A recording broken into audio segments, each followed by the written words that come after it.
Yesus itu tidak yang disalib. Karena nggak mungkin nih, secara logika manusia nggak mungkin, masa katakanlah Yesus sebagai yang kesayangannya Allah gitu ya, masa dibiarkan mati. Oh, kalau ada yang meragukan kitab suci, kembali ke teksnya. Ya. Ada nggak arsip-arsipnya, Ya. ya kan? Ya. Kita punya Didache abad pertama, kita punya kitab suci yang punya masih arsip yang kopiannya masih banyak. Ya. Gitu. Itu kan fakta sejarah gitu. Ya. Ada jangan hanya karena segelintir orang berpengaruh zaman sekarang yang tidak tahu ujung pangkalnya ngomong lalu kita mundur. Ada, sayang sekali. Ya. Sayang sekali. Tapi ada yang mengatakan begini, kenapa Yesus pada saat mati dia tidak memuncul di jasadnya dan harus menunggu 3 hari bangkit?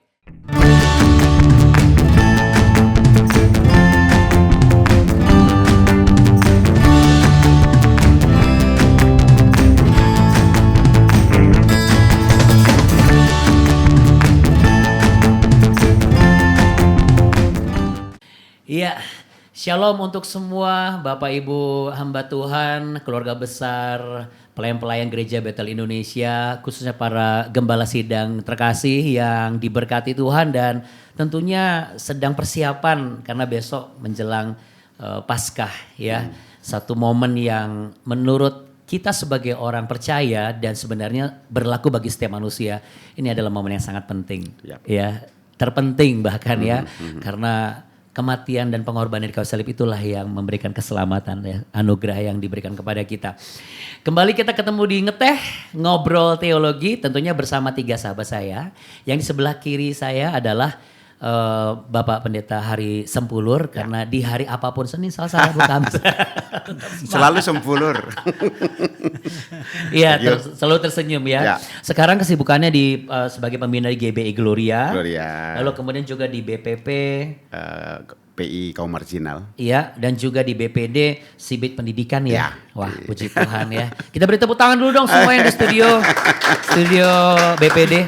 Di hadapan saya Bapak Elider, saya rasa Anda semua sudah tahu kalau Anda ikut program pemuritannya Gereja Betel Indonesia dari BPD GBI di Jakarta, pasti sering ketemu dengan beliau. Karena selain gembala sidang dari GBI Volker, beliau juga kabit pemuritan dan diklat BPD GBI di Jakarta. Iya, iya. Semakin sehat nih sekarang. Iya. Sekarang semakin sehat. Iya. Kita tepuk tangan dulu dong. Iya. Untuk apa nih? Nanti kita kasih taunya nanti. Satu lagi dulu ya.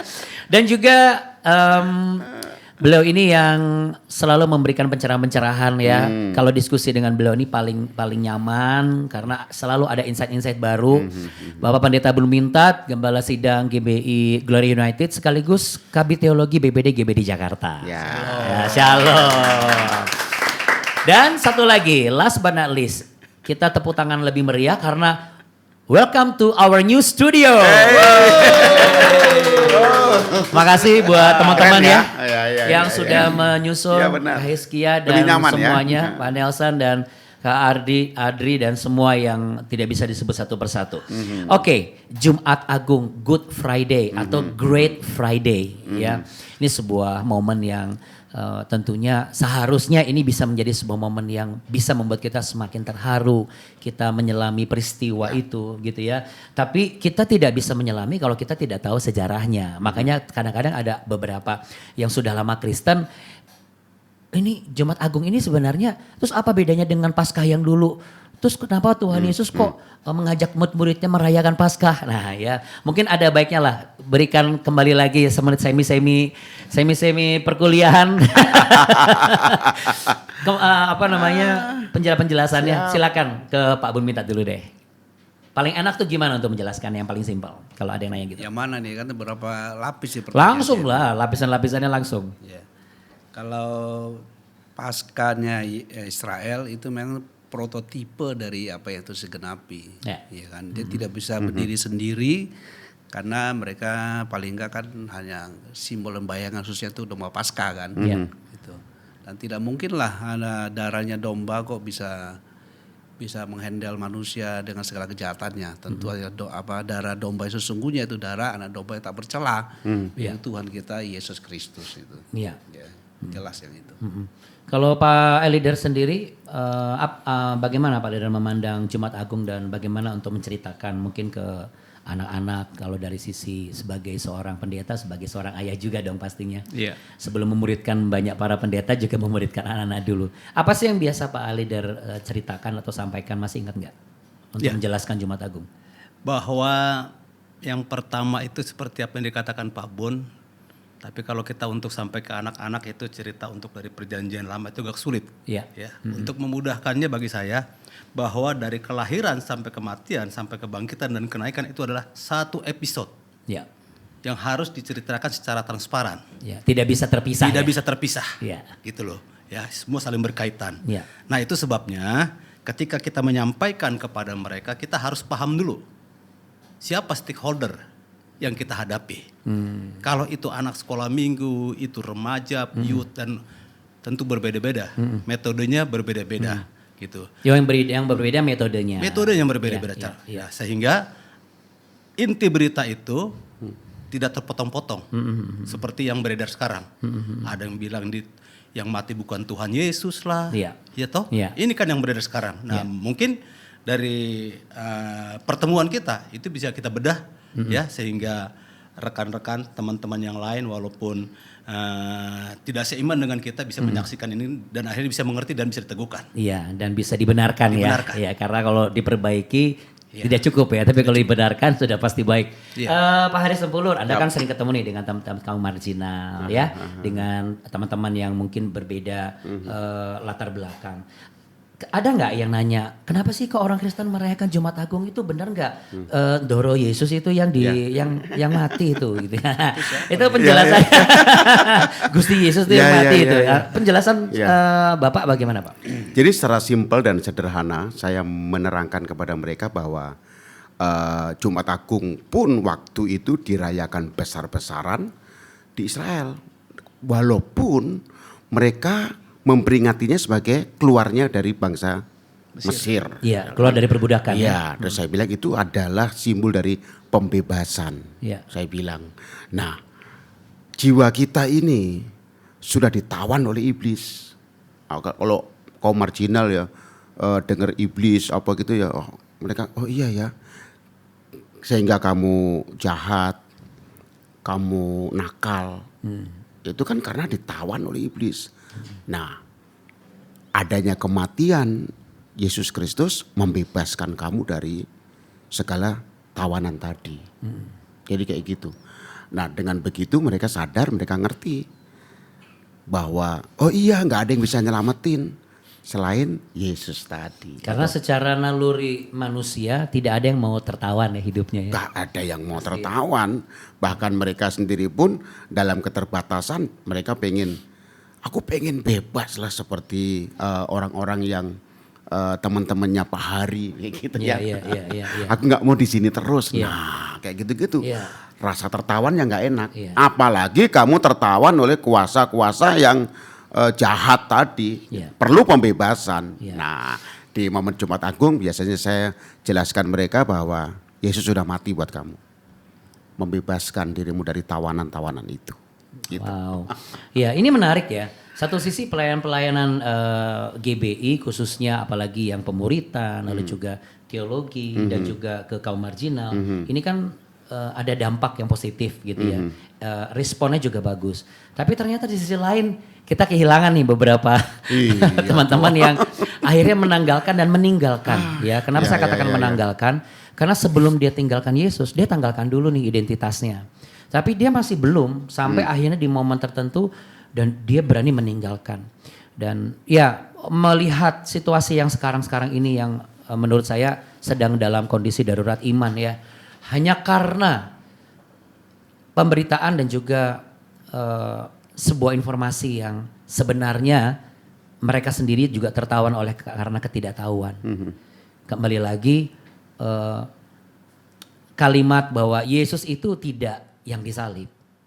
Karena nggak mungkin nih, secara logika manusia nggak mungkin masa katakanlah Yesus sebagai yang kesayangannya Allah gitu ya. Masa dibiarkan mati? Nah, bagaimana dari Pak Bun Bintat sebagai pengajar juga sebagai apa yang bisa dijadikan sebagai rekomendasi untuk setiap para hamba Tuhan untuk menghadapi hal seperti ini? Untuk memahami tentang kepastian kematian Tuhan Yesus, kita tidak bisa mendengar orang-orang hidup zaman sekarang. Ya, Jadi kembali ke sejarah. Ke sejarah. Kan Tuhan Yesus itu dia sendiri saja kitab suci, kalau ada yang meragukan kitab suci, kembali ke teksnya. ya, Ada nggak arsip-arsipnya, Ya. ya kan? ya, Kita punya Didache 1 abad pertama, kita punya kitab suci yang punya masih arsip yang kopiannya masih banyak, ya, gitu. Itu kan fakta sejarah gitu. ya, Dan dari situ kita mendapat Tuhan Yesus sendiri saja berulang kali Injil Matius mencatat 4 kali dia menyampaikan kematiannya. ya, betul. Dan nubuatan para nabi menyampaikannya ribuan tahun Sebelum Terus itu kan terjadi, tidak ujuk-ujuk begini Iya, gitu. iya, iya, iya. Ada jangan hanya karena segelintir orang berpengaruh zaman sekarang yang tidak tahu ujung pangkalnya ngomong lalu kita mundur. Ada, sayang sekali. Ya. Sayang sekali. Tapi ada yang mengatakan begini, tapi bukankah pada akhirnya kalau saya hidup dengan katakanlah saya meninggalkan Jumat Agung saya tidak merasakan sesuatu karena selama saya Kristen saya cuma merasakan di Natal. Nah, tidak itu kira-kira tidak perlu merasakan sesuatu, yang penting adalah kebenaran Allah melalui suatu perbuatan karya besar untuk keselamatan manusia yang kita tahu persis tidak seorang pun bisa selamat dengan usahanya sendiri. betul. Siapa bisa menjamin bahwa dia bisa berdamai dengan penciptanya? Kalau kita berdosa dengan sesama kita bisa mencari penengah. Ya. Kalau you berdosa sama pencipta saya, siapa penengahnya? Setan. Ya. Iya kan? Ya. Pak, Bapak ngomong setannya, jangan ke kita. Iya. Jangan ke saya dong. Iya. Untung saya di sini. Langsung disebar ke sini. Maksudnya kira-kira jawabannya jelas. Itu. Ada penengahnya ya.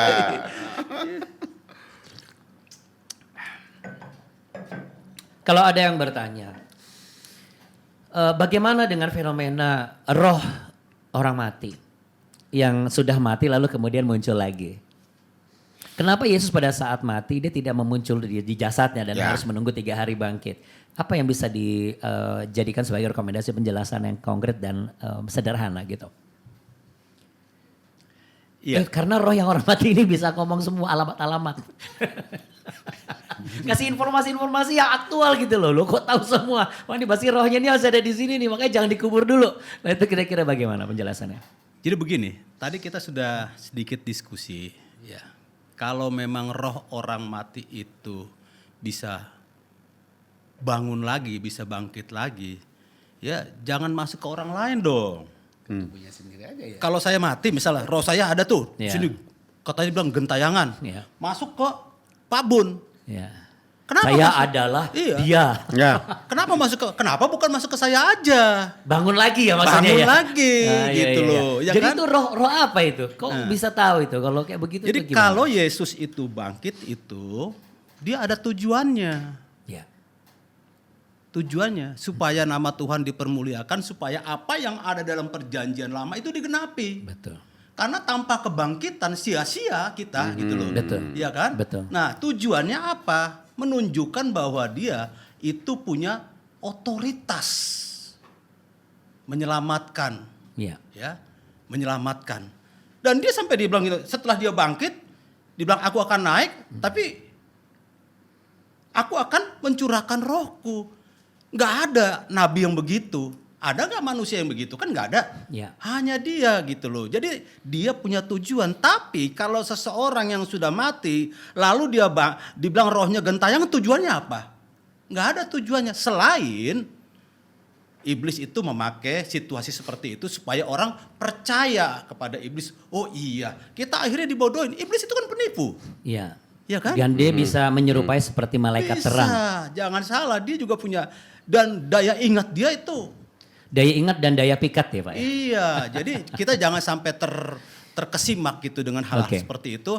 Tentunya maka saya sebagai hamba Tuhan berharap kepada kita sekalian semua orang-orang yang percaya, kuncinya belajar. Iya, belajar itu sesuatu yang penting. Tetapi kalau kita bicara mengenai kultur generasi yang sekarang ya secara umum, untuk belajar mengenai kebenaran, apalagi mempraktekkan datang di Jumat Agung, mereka lebih suka datang di hari Minggu pada saat kebangkitan. Iya. Bagaimana Oke. dengan fenomena ini Pak Hari? Jadi gini, sebetulnya kita juga perlu memberi pembelajaran kepada jemaat bahwa sesungguhnya Jumat Agung ini sesuatu yang sangat besar, sesuatu yang sangat-sangat penting buat kita. Karena adanya Jumat Agung, lihat dosa kita diampuni, kita tidak tertawan tadi, ya. Karena adanya Jumat Agung. Dan biasanya gini, maaf ya, karena mungkin kita sudah Desember sudah ngerayain besar-besaran gitu, Iya, jadi iya. di bulan April itu sudah nanti aja lah sekalian gitu. Jadi sebetulnya momen yang baik, momen yang tepat. Saya senang lihat ada, kalau saya khotbah di beberapa gereja ya, ada Jumat Agung itu ada drama. Iya. Wah, dan Ada sebuah ilustrasi iya, ya. ilustrasi. Dan ini drama kolosal. Iya, iya. Wah, iya. ini lebih keren ya. Mungkin salah satu Iya, menarik mereka supaya bisa hadir dalam drama itu ada kebenaran yang disampaikan. Iya, Ya, iya, iya. tentang Jumat Agung, bahwa Yesus yang disalibkan, bukan yang lain. Ya, bahkan saya pernah lihat satu drama yang menceritakan benar-benar bahwa orang-orang Farisi takut lihat kubur Yesus kosong, sampai membuat cerita hoax. Yesus dicuri oleh murid-muridnya. Nah, Dia bayar ke tentara Romawi. itu Iya. ini yang membuktikan bahwa benar yang disalib dan yang mati itu Yesus Kristus. Jadi Begitu ya, ini kalau ini kita- menarik gitu yang Pak Adi sampaikan bahwa gereja dan harus itu berani kreatif ya. Ya Kreatif, dari harus dari kreatif. pernyataan begini kan ada fakta historisnya. Ya, Itu fakta historis melebihi dari ya agama belakangan muncul yang mungkin menyangkali Iya. nah betul. penyaliban Tuhan Yesus gitu. Iya. Bagaimana kita langsung ke diksi yang memang ini agak sensitif, tapi tidak ada maksud apapun. Bagaimana jika kalau dengan diksi sebagai yang terakhir itu yang menyempurnakan. Jadi seakan-akan kan kita yang keliru gitu. Lalu disempurnakan nih literasinya segala macam loh. Apa yang bisa Bapak jawab dari dengan logika begitu? saja tidak masuk, dari fakta hidup yang mengatakan itu tidak masuk.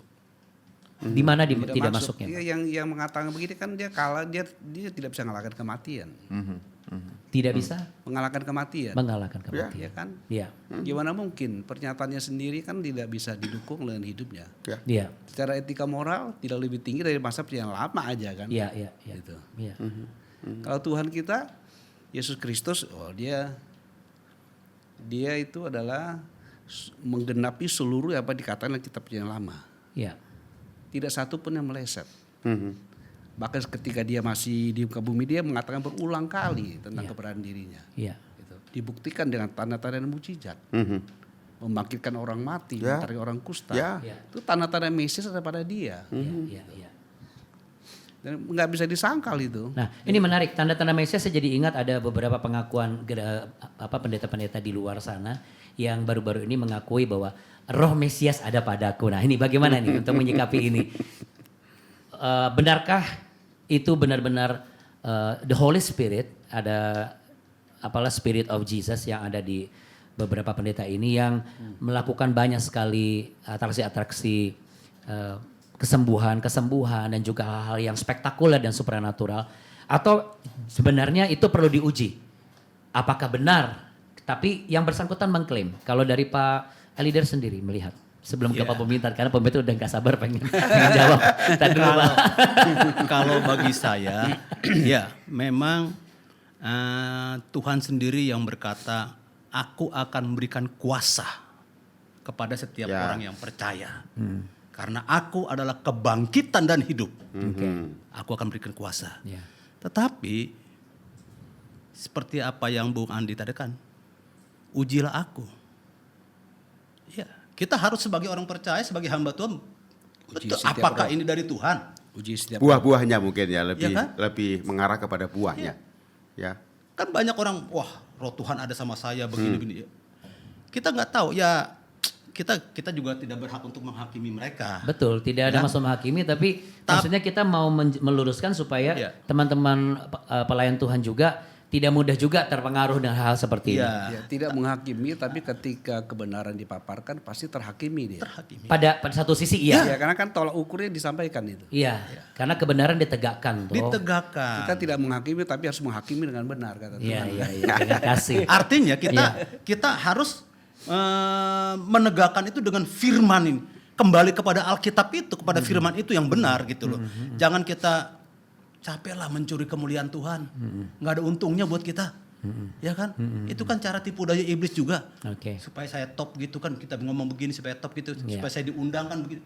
Nggak capek lah. Yeah, Akhirnya apa? Nanti apa yang kau tabur kau tuai. Kita nerima apa gitu loh. Ya, ya. Apa terima pelayanan kita tuh apa yang akan kita ambil? Iya. Ya, kalau hanya untuk diukur pakai itu ya. Iya.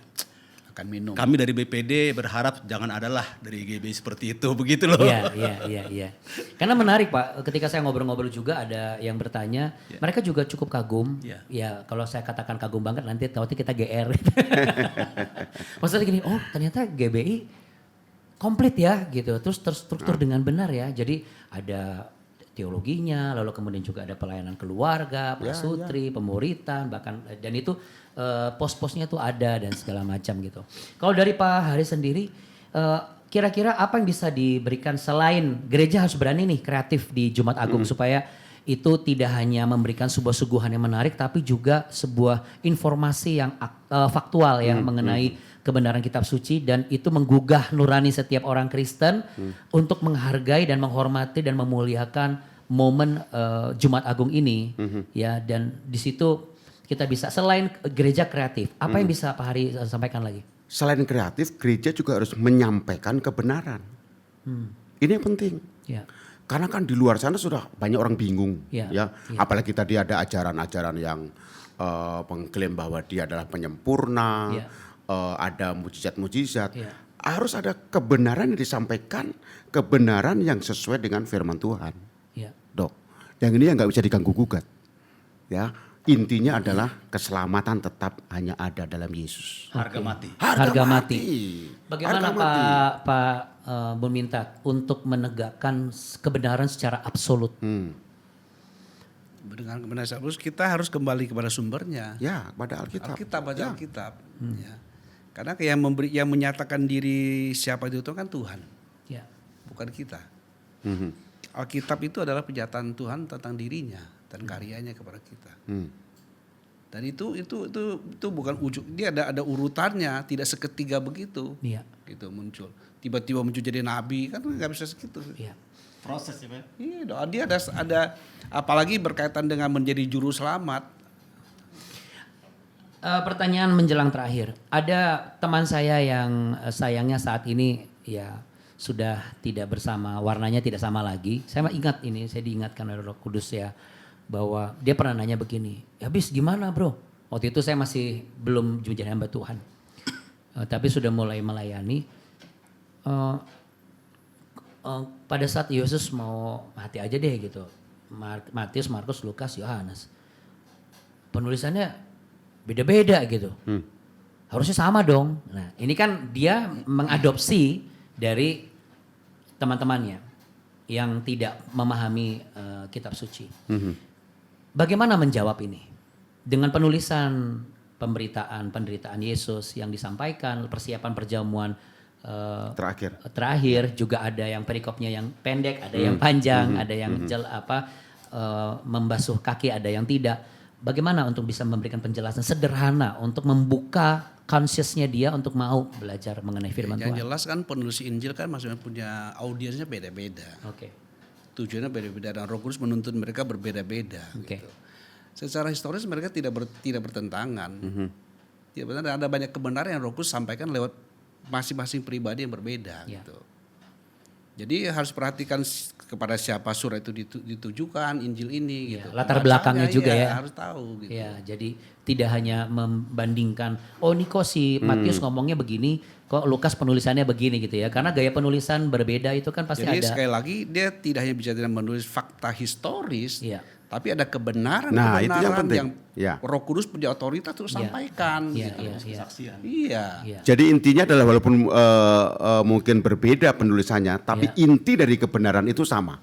Iya. Itu kan yang kita Iya. dapatkan, Iya. ya kan? Matius, Markus, Lukas, Yohanes, Iya. kan intinya sama. Iya. Bahwa Yesus Kristus itulah. Justru kalau hanya Terus satu selamat. orang penulis kita curiga. Nah, Ini kan 4 saksi Iya.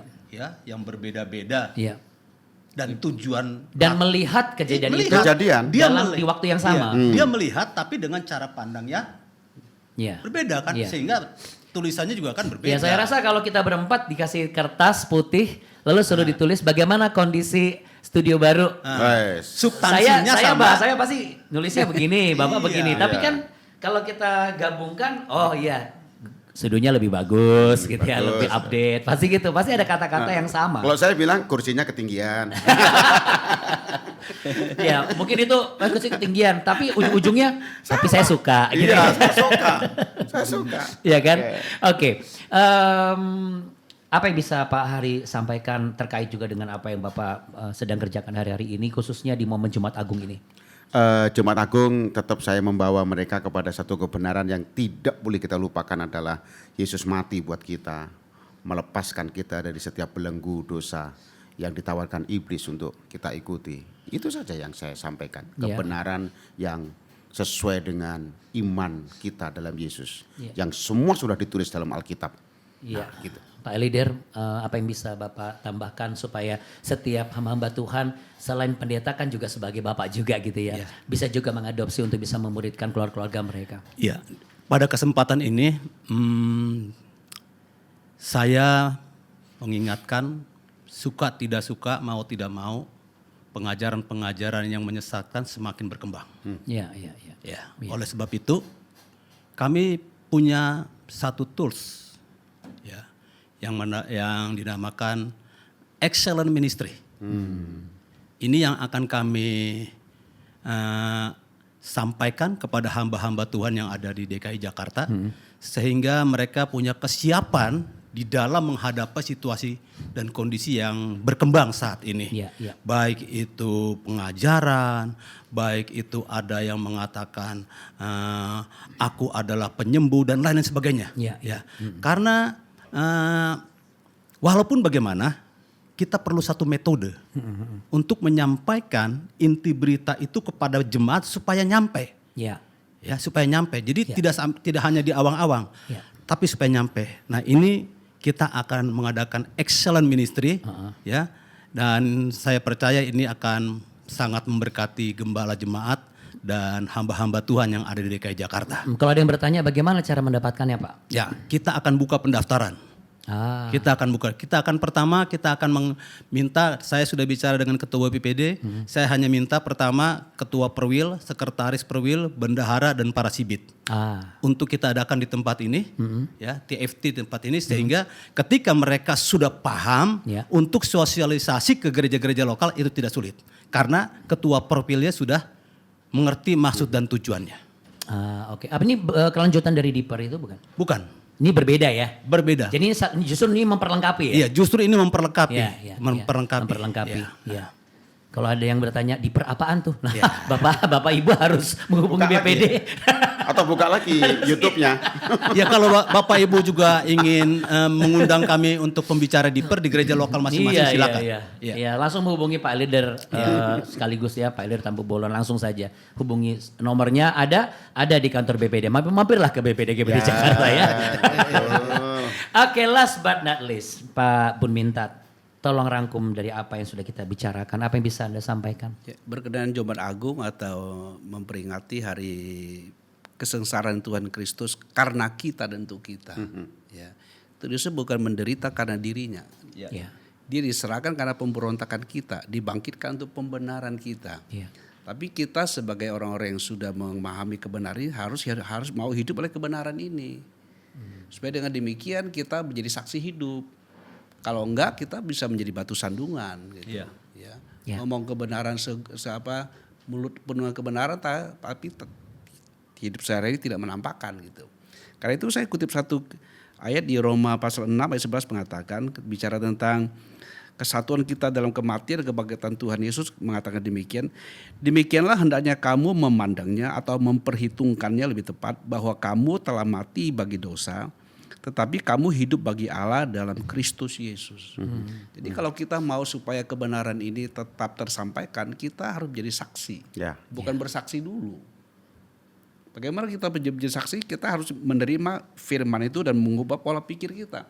Sehingga kita dibawa kepada realita kebenaran yang disebutkan. Tuhan itu hidup. Gitu. Jadi kita tidak hanya bicara tentang teori.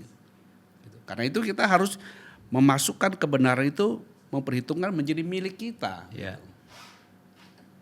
Roh Kudus akan bawa kita masuk kepada dimensi realita kebenaran itu. Aletheia itu kan turut itu tidak hanya bicara kebenaran tapi bicara realita juga. Iya. Sesungguhnya. Ya, puji Jadi kalau Tuhan. ini ada pada kita, saudara, tentu kita tidak akan menjadi batu sandungan. Iya. Dan kita akan menjadi bukti, saksi Yesus itu hidup. Yes.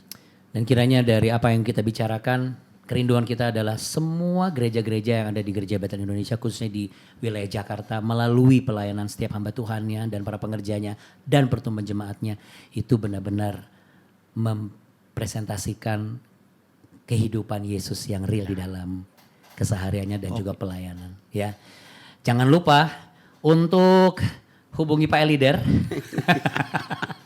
Dan kalau mau butuh ide-ide yang kreatif bisa menghubungi Pak Hari sepertinya. Dan kalau Bapak Ibu mau tanya-tanya seputar teologi silakan bisa bertanya langsung dengan Pak Bun Mintat. Kami BPD Gereja Jakarta siap untuk membekali dan juga memberikan kepada Bapak Ibu semua insight-insight supaya kita semua berkembang sampai Tuhan Yesus mengangkat kita bersama-sama di awan-awan yang permai. Amin. Amin. Amin. Haleluya. Terima kasih. Selamat lanjutkan ketenya dari studio yang baru, New Studio BPD Gereja Jakarta. Kita ketemu di ngeteh berikutnya. Tuhan Yesus memberkati. Dah. Tepuk tangan dong. Yeay.